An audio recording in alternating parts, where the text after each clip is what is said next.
Ini pertanyaan yang sangat kaya, dan aku senang kamu membukanya.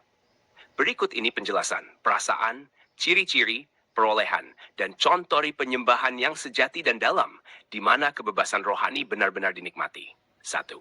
Perasaannya seperti apa? Hati menjadi sangat lembut, kadang menangis tanpa tahu kenapa. Bukan sedih, tapi tersentuh oleh kasih dan kekudusan Tuhan. Ada rasa terbuka di dalam roh, seperti kamu bisa melihat kemuliaan Tuhan walau mata jasmani tertutup. Sukacita yang tidak berasal dari hiburan atau keberhasilan dunia, tapi karena merasa dekat dengan Tuhan. Rasa kagum, tunduk, takjub, dan damai bersatu dalam satu momen. Kadang tidak ingin berkata apa-apa lagi, hanya diam dan menyembah. 2. Ciri-ciri orang yang masuk ke dalam penyembahan sejati. Mereka tidak fokus lagi pada diri sendiri atau masalahnya. Semua pikiran terarah kepada Tuhan. Tidak terganggu oleh lingkungan. Entah sedang ramai atau sunyi, mereka bisa tetap menyembah. Wajah mereka damai, matanya teduh, seolah-olah berada di tempat lain.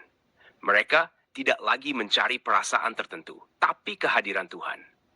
Setelah itu, mereka sering berubah sikap, lebih lembut, tenang, dan penuh pengampunan.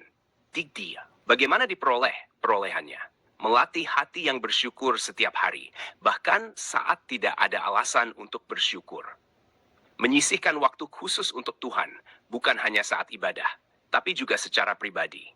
Mengisi pikiran dengan firman dan renungan, karena penyembahan dimulai dari pengenalan akan siapa Tuhan itu.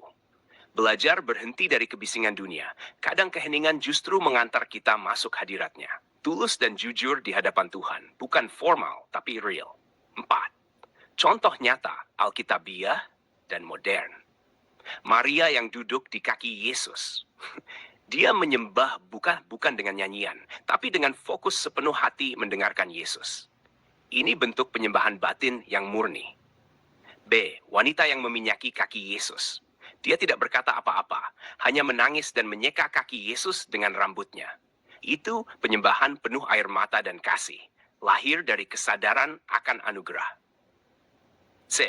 Orang-orang yang menyembah dalam roh di gereja-gereja penuh hadirat. Pernahkah kamu lihat seseorang tidak bisa berhenti menyembah, tidak peduli waktu, hanya menangis atau tertawa dalam roh, atau tersungkur diam?